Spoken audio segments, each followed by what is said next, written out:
Just gonna do a quick disclaimer for this video. Across this video, my voice will change probably from section to section because I recorded it over several days. And across those several days, I was in several stages of dealing with COVID, I guess. So if my voice sounds more raspy on certain days, it's because that. So yeah, disclaimer. Okay, enjoy the video, bye.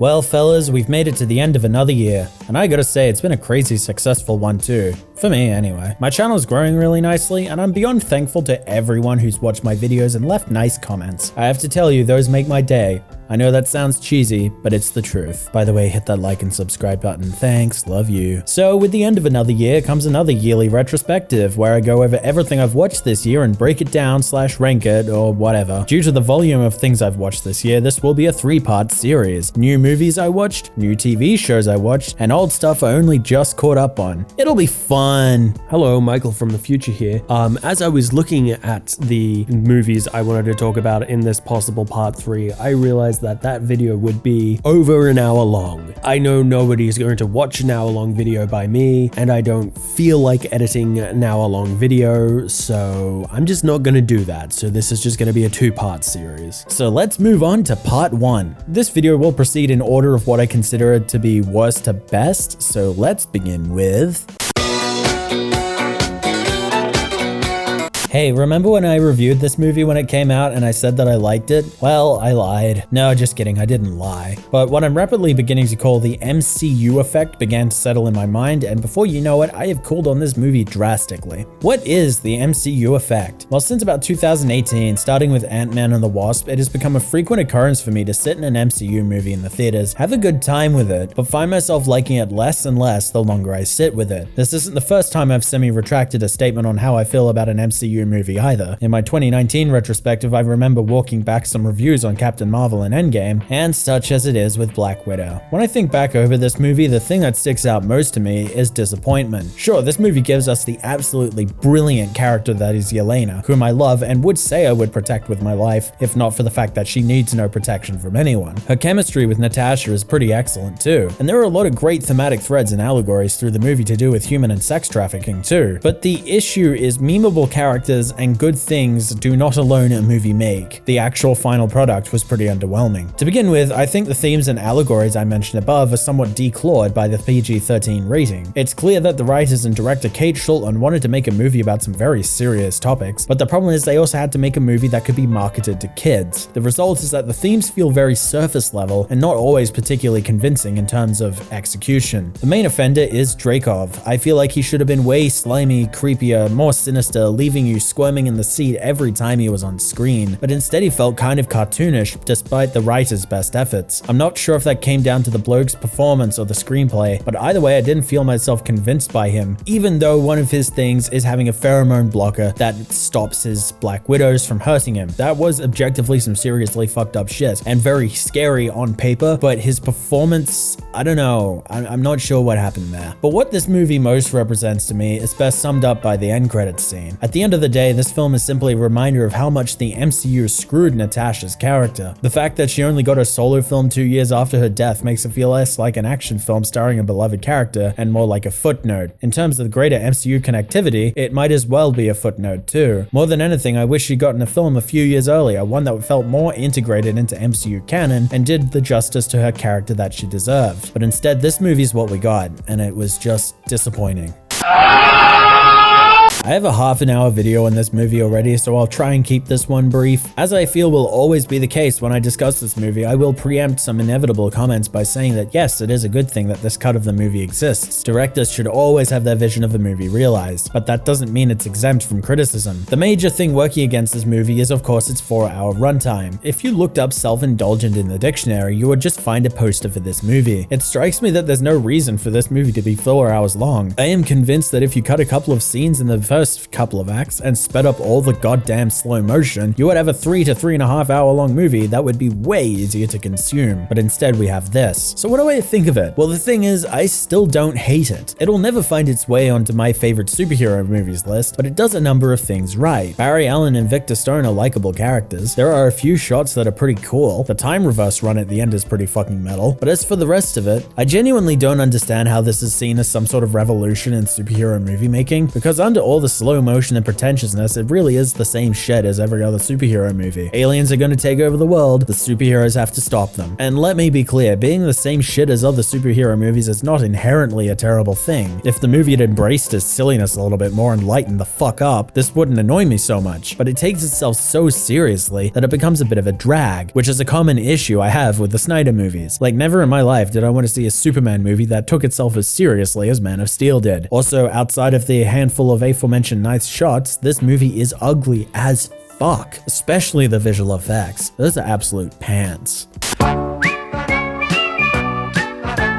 If there's anything I will give this movie credit for, it is being upfront in its title. You are getting exactly what you paid for in this movie. I will admit that the Halloween franchise is becoming something of a guilty pleasure of mine. While I haven't dived as deep into the sequels as most, my exposure is currently limited to John Carpenter's original and the 2018 sequel, I am beginning to find an appreciation for the mythos behind Michael Myers, the shape who kills people for unknown reasons. Yes, the curse of Michael Myers, unknown reasons. And this movie definitely provides a lot more of that. Now, I will say that this movie is, for my money, a lot sillier than the 2018 Halloween. It seems to dive more into cliched slasher territory, with characters making stupid decisions dumb enough for you to almost want them to die. It also barely has a plot, making it less of a story and more of a string of murders tied together with a concept of a story about the town of Haddonfield going insane. It also doesn't seem to have a lot of respect for the legacy characters. While I'm less broken up about that because I'm not as familiar with them, a lot of people are apparently very cross at the handling of Tommy Doyle and other such characters. However, this movie does deliver on the promise the title makes. Michael Myers kills. A lot. It also seems that his temporary stay in a burning house made him more creative because he largely ditches his iconic knife in favor of whatever he can get his hands on, which includes a circular saw, stair rails, and even a fluorescent light tube at some point. Even Lady Luck helps him with a kill at some point. There's a bit where a woman advances on him with a gun while he's sitting in a car killing someone else, and he responds by kicking the door open, which knocks her hand so she shoots herself in the head. This is such a ridiculous kill that even Myers stops to go, holy shit, that worked? Overall though, the shape is fucking furious in this movie, and it is certainly a sight to behold. There are also a couple of neat flashbacks to that fateful night in 1978. There is an awesome Dr. Loomis impersonator, which had me fooled for a split second, and then there's also this shot mirroring the iconic crane shot from the original movie. Overall, this movie is very interested in developing the mythology of Michael Myers through these flashbacks, which I assume is largely set up for Halloween Ends. Actually, most of this movie could just be seen as a bridge to get to that point, and as a result, it seems a little thin when it's standing on its own. Hopefully, when Halloween Ends comes out, everything ties together in a satisfying way. I didn't actually write this bit down, but I did want to mention just again the whole mob violence subplot of this movie because it is ridiculous. I mean, there's that whole business with that other patient who they basically bully into killing himself, and then there's that moment where Laurie Strode is lying in her bed in the hospital and she basically turns to the camera and says, maybe the real Michael Myers was the friends we made along the way. I just thought that was very silly. Either way though, I did enjoy this movie, so that's all I got on that.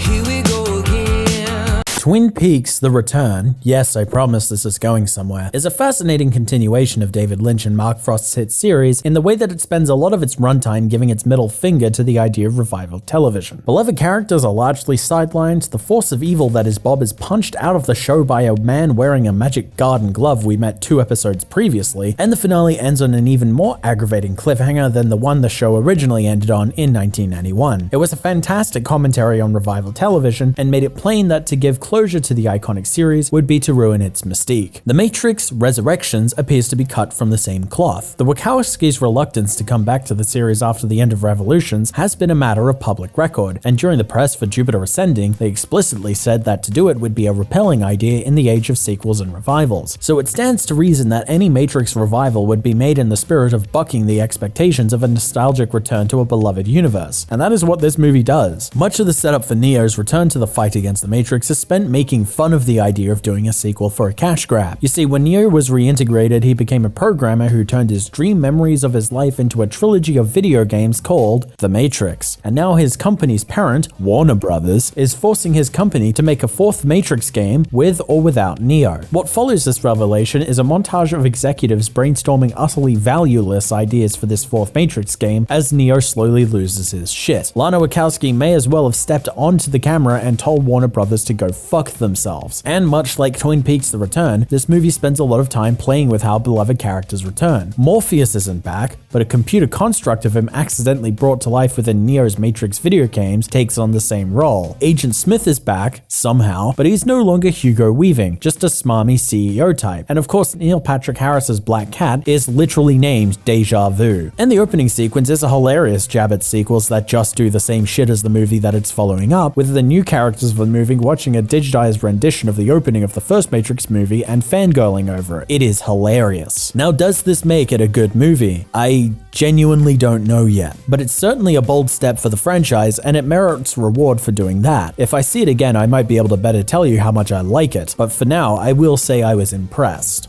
Oh boy, here I go killing again. Wrath of Man is interesting. Directed by Guy Ritchie, this is the story of a crime lord who disguises himself as a security truck driver in order to track down and kill a group of robbers who killed his son in a robbery about 5 months previous. It's told in a fascinating non-linear manner, unfolding itself slowly and carefully to the viewer, and always being very careful about what you know and when you know it. I think for me, this movie is a victim of my expectations for it, and upon a rewatch, I will probably feel a lot better about it, because there are a lot of things that I think are pretty amazing about this movie. The opening long take showing the first robbery from the point of view of the drivers is pretty bloody brilliant. There are some compelling performances, not least of all from Guy Ritchie's best buddy, Jason Statham, and the score has this wonderful oppressive feel about it. So what brings it down in my mind? I don't know. I just wasn't as engaged with it as I am Ritchie's other work. And again, this might have something to do with my expectations. When I see Guy Ritchie's name on something, I am expecting a fun gangster type movie with a lot of wit and banter along the lines of Lock, Stock and Two Smoking Barrels or The Gentleman, which is my personal favorite of his movies. I also go into it looking for his particular stylistic flair, which was cemented in my mind with his Sherlock Holmes films. But this movie is very different from those movies. Ritchie's directing style is stripped way down, mostly keeping his flair for the melodramatic to the action scenes. It's also surprisingly straight-faced. Ritchie's trademark wit is nowhere to be seen in this movie, and it seems he was taking this movie completely seriously. The result is that I was completely blindsided, and I have a feeling my viewing experience of this movie might have been affected by that. So I will have to watch this movie again for sure, but for now it's not as high on my list as some other movies, but it was definitely an interesting entry into Ritchie's filmography. Oh yeah, and Post Malone gets shot in the face in this movie, so if that's something you want to see, definitely give it a watch.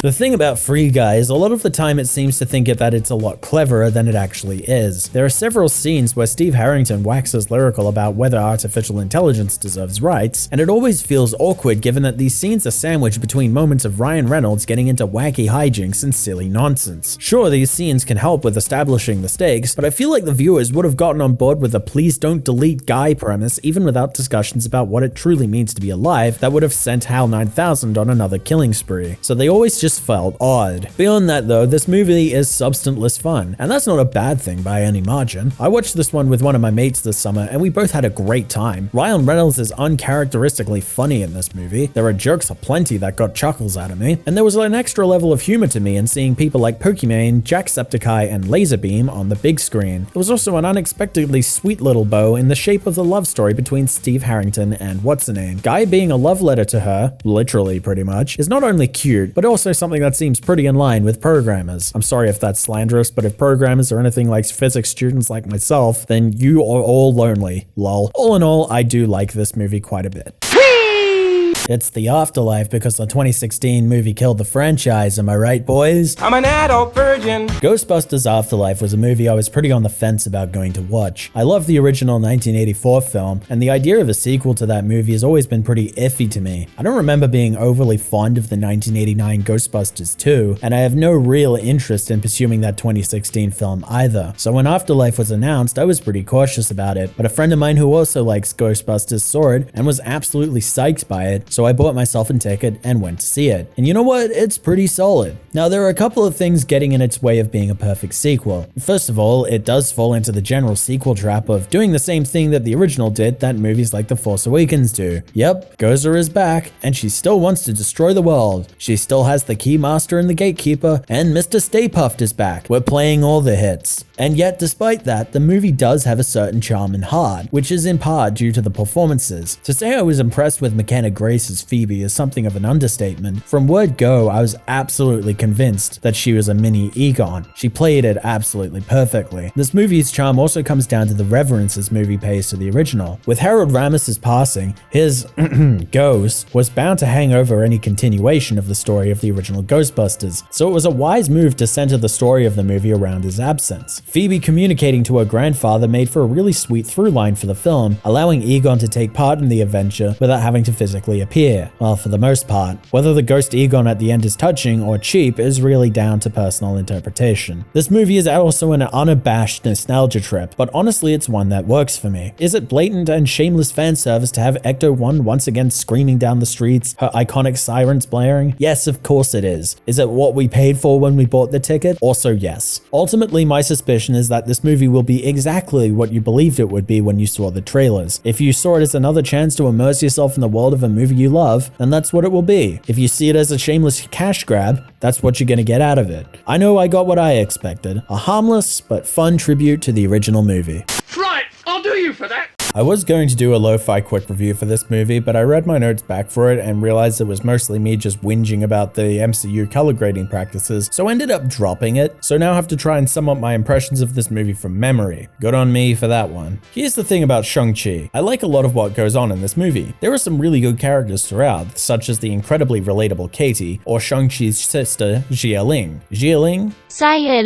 The fight choreography in this movie is far and away the best to be found in the MCU, and when it's paired with some occasionally fantastic cinematography, it makes for this movie almost being the best looking MCU film I have seen in quite some time, except for the ending. Now, in my honest opinion, the final battle between the forces behind the gate and the people of Ta Lo should have been some of the coolest shit committed to CGI that the MCU has shown us in a while. The vibrant red robes of the Ta Lo warriors against the shadows that are the demons on paper makes for some visually striking shots, and the dragon should have been the coolest shit I've ever seen. But yet, the MCU visual design and color grading practices come into play here especially. The insistence on going in with this low contrast colors with a gray background for the CGI final battles is baffling, and it robs the climax of a lot of punch that it could have had. It was this battle that prompted my initial knee-jerk response about the movie, which would have just been me whinging about the flat gray look of the battle. And I know that's really unfair of me to harp on this point in a movie I otherwise enjoyed, but the problem is that it left a bit of a sour taste in my mouth on the viewing experience. There are a couple of other things I didn't quite enjoy about this movie. While I understand that Travis Slattery needed to be in this movie, given that he had impersonated Wenwu in Iron Man 3, he's not a character I ever really liked, and he's somehow even cringier here than he was in Iron Man, although that is probably something to do with Morris, to be honest. But despite how overly negative I may have sounded in this review so far, I really did enjoy this movie quite a bit. As I said, it has a lot of awesome action in it, and the story of Shang-Chi and his family is super compelling. I also appreciate that this movie didn't go for a "his mother was alive this whole time" twist. I was fully expecting them to do that for cheap emotional points when they got to Ta Lo, but they didn't.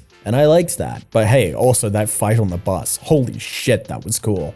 You're accusing me of pointing while you're... Talking about this movie without discussing spoilers is nigh impossible, so if you haven't seen it, it sucks to be you, I guess. Just kidding, here's a timestamp to skip to if you don't want to get spoiled. I like this movie. Now, my liking of it comes with certain caveats. This is nowhere near a perfect movie. While a lot of the characters do have some pretty good writing going on, a lot of them also don't. Sandman's motivations are completely non-existent throughout the movie, and the Lizard's motivation is mostly rendered to a punchline, which, in fairness, I'm not really sure what else they could have done with him, given his motivation in The Amazing Spider-Man. Some of the CGI in this movie is also ass. Some of it is good. The effects for Norman's pumpkin bombs and the fight in the apartment building look pretty damn cool, but the fight on the bridge is distractingly cartoonish. You would think that with the amount of time and money spent on this movie, it would have looked a lot more polished than that, but here we are, I guess. The CGI models for the Spider-Man swinging around at the end were also not great in some shots, as despite the fact that they were wearing different costumes, it was still occasionally a little hard to tell which one was which. though that might also be something to do with the low contrast and dark tones visual design of that final battle, which again, fuck. And yet for the most part, this movie works. And I'll be honest, I didn't expect it to, and on some level, I almost didn't want it to. Now yes, that is a very childish thing for me to say, but due to the fact that nobody would shut the fuck up about this movie for what felt like an eternity before it came out, I got to the point where I almost wanted the movie to suck, so I would never have to hear about it again. But I watched it, and I liked it. Most of the emotional beats the movie requires land exactly the way they want them to, except for Toby's Peter getting stabbed. That was some cheap shit. For example, Aunt May's death was surprisingly moving, and as a result, we got to see Peter Parker actually begin to grow.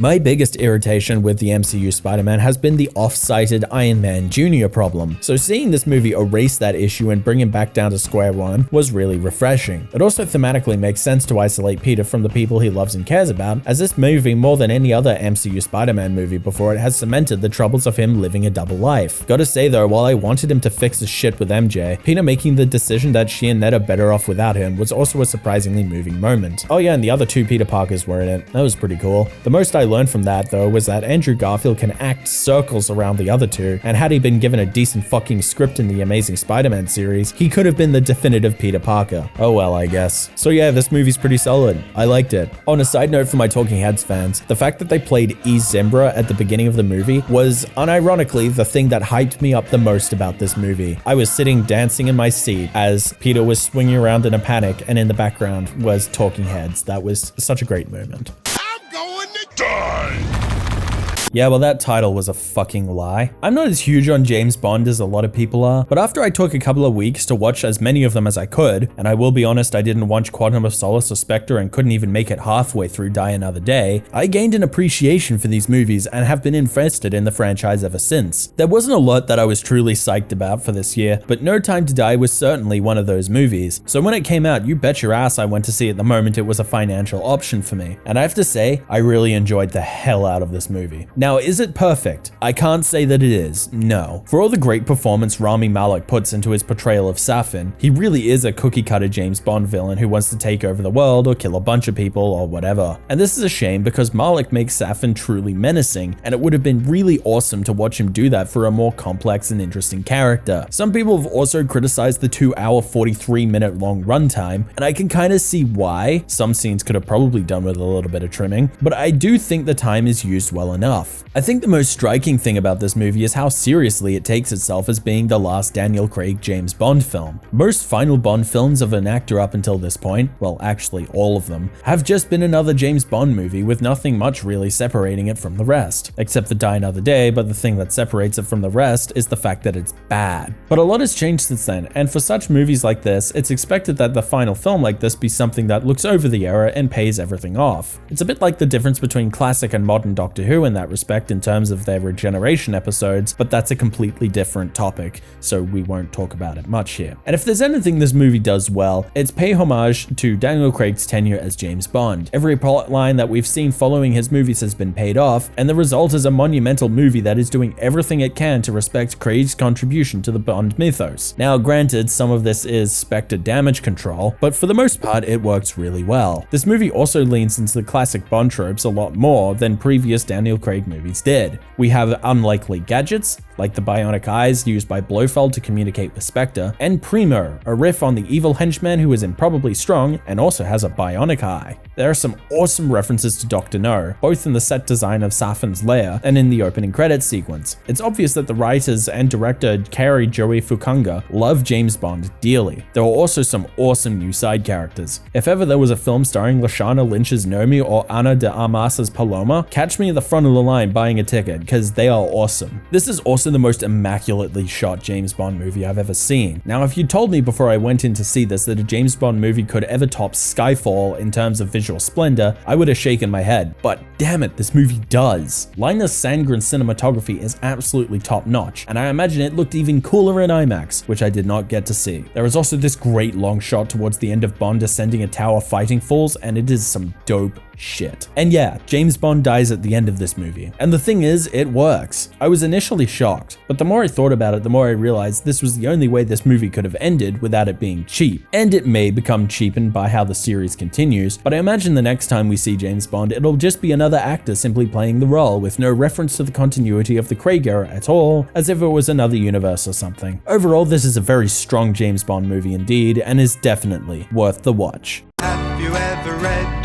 the Daily Standard? Well, of all the Wes Anderson movies I've ever seen, this is definitely the Wes Anderson-est. Yes, that's a word, fuck you. Stylistically though, this movie is so distinctly Wes Anderson that it almost hurts. In a choice that I don't really think I've seen much before, Anderson uses color and aspect ratio as a stylistic emphasis more than anything else. While everything that we see in the present day is in color, most of the stories are shown in black and white, with color being used as a form of emphasis more than anything else. This is best illustrated by the first story, which is almost entirely in black and white, save for any shots of Moses Rosenthaler's paintings, which are shown in color so we can appreciate his work in full. It's a curious stylistic choice, but even more curious is the use of aspect ratio. Having seen this movie, I'm not entirely convinced I can detect a rhyme or reason for when the aspect ratio shifts from 1.33 to 1 to the anamorphic 2.39 to 1. It's reasonably easy to figure out why for the first story. The only shots in anamorphic are when Rosenthaler's mural is revealed to the audience so we can admire it all in one shot, but for the other stories, the use of anamorphic is less clear to me. I don't know, maybe I'm just a big dum-dum and I need to watch it again. The thing that strikes me the most about this movie though is the melancholia that runs through it. Now in some ways, I should have expected that. One thing that draws me to Wes Anderson's work is that his movies have this bright, colorful exterior, but are at their core deeply melancholy. After all, the final point of the Grand Budapest Hotel, his most famous movie, is that Gustav is a relic of a time long since past. But for me, the sadness prevalent in Anderson's movie is even more palpable here, especially in the second and third stories. While the second story ends on the dark irony that a revolutionary got killed by something as mundane as a radio tower, the sadness of the story is mostly reflected in the author's loneliness. This trend is continued into the third story, where we meet the journalist Roebuck Wright, whose loneliness comes not just from what Anderson portrays as the fundamental loneliness of being a journalist, but also from the fact that he is gay. While his sexuality is introduced to us with a throwaway joke about not being able to navigate his way out of a paper bag, which was a very weird joke by the way, he later recounts being locked up in jail for loving in the wrong way. It's a deeply sad moment, and something I did not expect from a Wes Anderson film at all. I love Anderson, but he's not exactly the poster boy for sensitivity. Combine this with the fact that Wright's story ends with a somewhat upsetting irony that a chef finds that he liked the taste of a poison that he used to kill some criminals, and we have an ending that leaves a deeply sad cloud hanging over the movie, and I think that's the point. I imagine that the point of this movie is that while Anderson might have liked to see the lives of the journalists working for the New Yorker that he is so clearly paying homage to as glamorous, they were anything but. They were lonely, sad, and filled with things that not many others see in life, whether it's because they don't have to or they just simply don't experience these things. Oh, this sounded like a bit of a nothing sandwich. My ultimate point is that I really do appreciate this movie for the melancholic love letter that it is to journalism, and while it might not be my favorite Wes Anderson movie, it's certainly up there.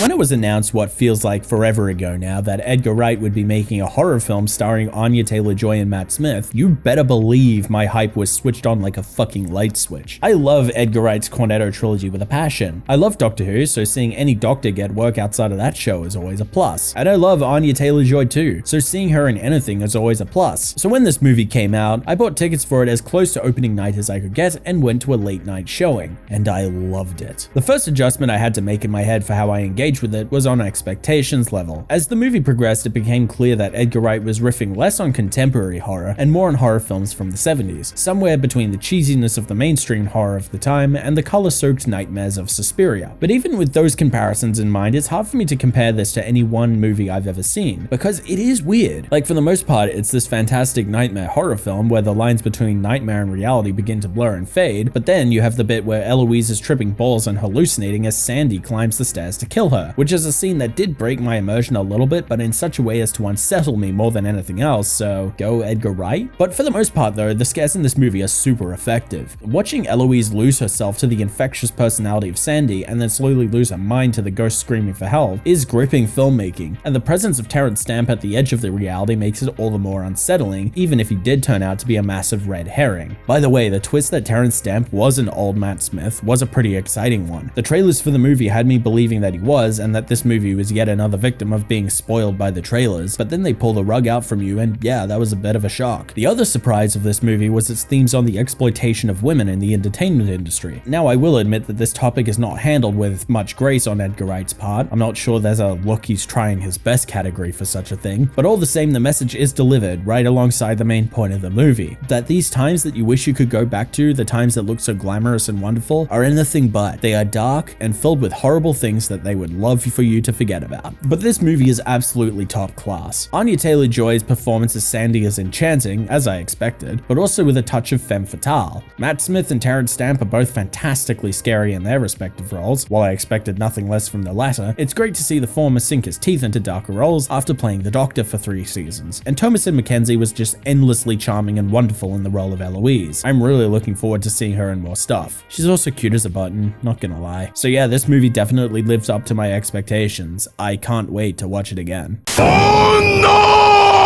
I love My Hero Academia. It isn't my favorite anime ever, but it holds a special place in my heart as the first anime I ever watched, and as a show that I can rely on for a good time with some cool animation. So when it was announced that there would be a third movie based on it, you bet your ass I was gonna watch it post-haste. So when I was able to, I went to my local theater and watched World Heroes Mission, and this shit slaps. For a start, I love the depth to which Horikoshi explores the world of quirks that he has created. While in the mainline manga and anime, we have the Paranormal Liberation Front, whose thesis statement is that people should be allowed to use their quirks however they want, completely free of consequence. Humorize is the exact polar opposite, believing quirks to be a curse to society and seeking to annihilate those who have them, which is, by the way, about 80% of the human population. The exploration of how quirks have affected society is one of my favorite things about My Hero Academia, so seeing this movie take a look at another stance and how that would take shape was very interesting for sure. The leader of the Humorize movement is also interesting in this respect, in that his ability, which is to reflect anything that happens to him back onto the perpetrator, has meant he has lived a very lonely life, leading him to wish that he had never had the ability in the first place. It's a little reminiscent of Rogue and X-Men The Last Stand, granted, but Horikoshi has made no secret that his work is inspired by superhero media, so it makes sense. As for the main body of the movie itself, it's interesting in terms of how it plays out. In the beginning, Humorize has important documents stolen from him, documents that make their way into Izuku Midoriya's hands by accident. Humorize then uses their connections in various governments to get Midoriya accused of mass murder, you know, as you do, in order to isolate him, and in the kerfuffle, he and a courier working for a crime lord end up on the run together. Unlike most My Hero Academia properties, which revolve around the working relationships between the students in Class 1A, this one centers almost entirely around Izuku Midoriya, I'm just calling him Deku from here on in, and the courier Rhodey as they run from the police of a nation or two and try to figure out how to take down Humorize, their personal attitudes to justice clashing all the way. This isn't something I knew I wanted from this series, but now that we have it, I'm pretty excited about it. It helps that Rhodey is a compelling character. His life was ruined by Humorize as his father had seemingly defected to them many years previously, but his only interest in life is taking care of his younger siblings. He is also honest to a fault. His quirk is a little bird that basically knocks on him if he ever behaves dishonestly, so he has to be honest. His relationship with Deku is therefore wonderful to watch unfold, leading to their heroic final stand at the end. My only gripe is I think it would have been even more powerful if Rhodey died at the end of the movie, but that's just me. This movie also has some impeccably animated action, as is the standard for My Hero Academia. There's one shot of Deku using Black Whip to swing across a bridge, and it is the coolest thing ever to me. At the end of the day, this has superseded the other two My Hero Academia films in my mind, and is now my favorite of the 3. It is an absolute banger.